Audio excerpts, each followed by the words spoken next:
नेपाल में काफ़ी बारिश होने के कारण कोसी सीमांचल की सारी नदियां काफ़ी ज़्यादा उफान पे है।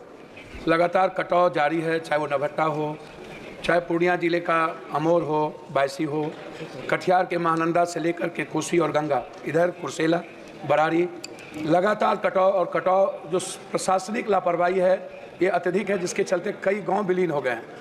नवहट्टा के कई गांव विलीन हो गए हैं। मैं लगातार संपर्क में होने के बावजूद भी कोई काम नहीं हो पा रहा। मेरा आग्रह है कि एक डिमांड लगातार जो उठ रहा है, सबसे ज्यादा गाद को निकालने की, गाद के साथ गाद को निकालने के साथ जो सबसे ज्यादा दबाव है कोसी बैरेज पर, वो हाईडैम यदि बन जाता है तो सभापति महोदय हाईडैम का निर्माण आवश्यक है।